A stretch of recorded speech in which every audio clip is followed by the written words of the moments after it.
Hey guys, hello. Good morning. Sherman Musingit TV once again. Ito po, meron po tayong blue corner po ulit na black t-shirt. Pakatakan po natin ito ng DTF. DTF po, harap at likod po magiging tatak niya. Bali, ito nga po pala. Food Rescue DTF Printing. Maraming salamat po.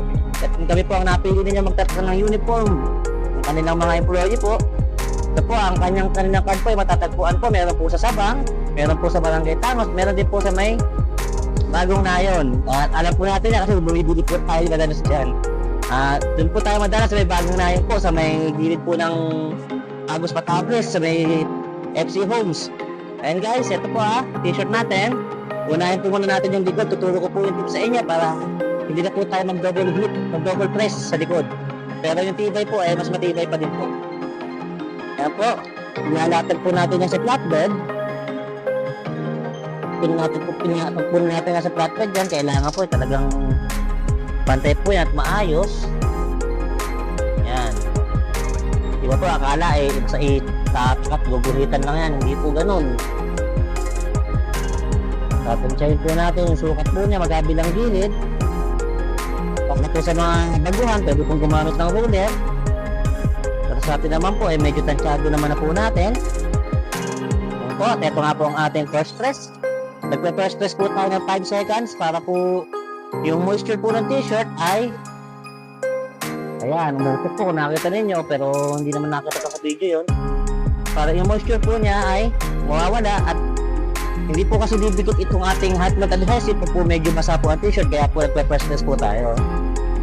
Ito nga guys, patungan natin siya.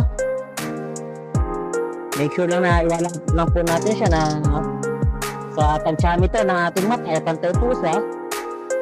Yan, gagamit po tayo dyan ng metro mata. Yan po. Po ating second press po natin. Pagkaraniwan po 8 seconds lang po ang ginagawa ko dyan dahil mabilis naman po iyang matiyo. So guys, palamagin lang po natin siya ng bahagya. Yan, pag malamig na po pwede na po natin bakabakin po yan. Ang DTF po kasi hot fill po talaga, hindi po siya hot fill.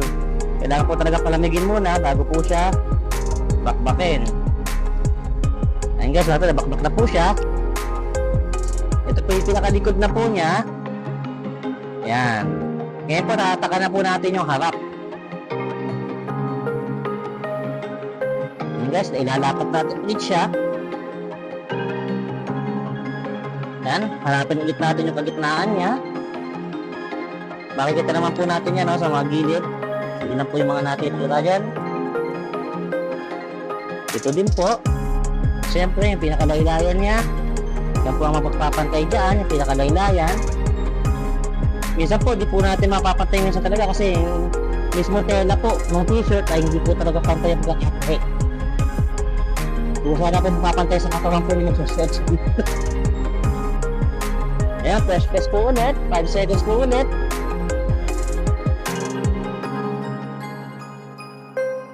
Guys, ito po yung pinakaharap po natin. Tagnan natin siya ng maayos. Ayan po, pakaraniwan, tupi yung Diyos ko mula po sa neckline. Ayan. Po ulit tayo. 5 to 8 seconds po, pwede naman po. Dahil po niya, palamigin lang po natin siya ulit. Saglit na naman po yan, pagpapag lang po natin. Yan. So guys, pwede na siyang bakbakin. Pero pag po din po tayo nagmamadali at di naman po tayo nagbibideo, hindi po natin palamigin po talaga yan na medyo matagal. At ito guys, ito nga po ang pinakasikreto nga po natin dyan. Yung pong likod po na ito, hindi na po natin siya isa-second press. Kumbaga, ito pong harapan, isa-second press po natin siya pero dalagdagan lang po natin ng konting time. Yung likod po na yan, kung saan na po siya mapipress dito kasi itong heating pad, mainit na po yan. Mag-iinit po yan, yung heating pad na po mismo ang papainit po ulit sa likod. Ayan, pakikita po sa inyo. And guys, 4 seconds sa tayo, 15 seconds po ang ginagawa ko po dyan. 70 degrees Celsius po ang ating temperature po dyan. by 25 seconds, pero sa 15 seconds po is minus na lang po natin yung 10. Kasi meron po ako ibang ginagawa po dyan. Sa ibang 25 seconds naman po. Kaya nyo nga guys. Ito po yan. Pwede din po kayong gumamit ng pamunas. Kung pinupunasan din po natin yan. Pag malamig ang panahon, obligado magpunas po tayo. Ayan guys, hindi ka mapapansin po ninyo. Ayan po. Na-heat press na rin po siya. Ayan, bakat na rin po yung flat bed mat po natin. Katulad po nung sa harapan. At kaya nga guys, maraming salamat po muli sa panonood at imprinting po at your service. Sermon Musiki TV.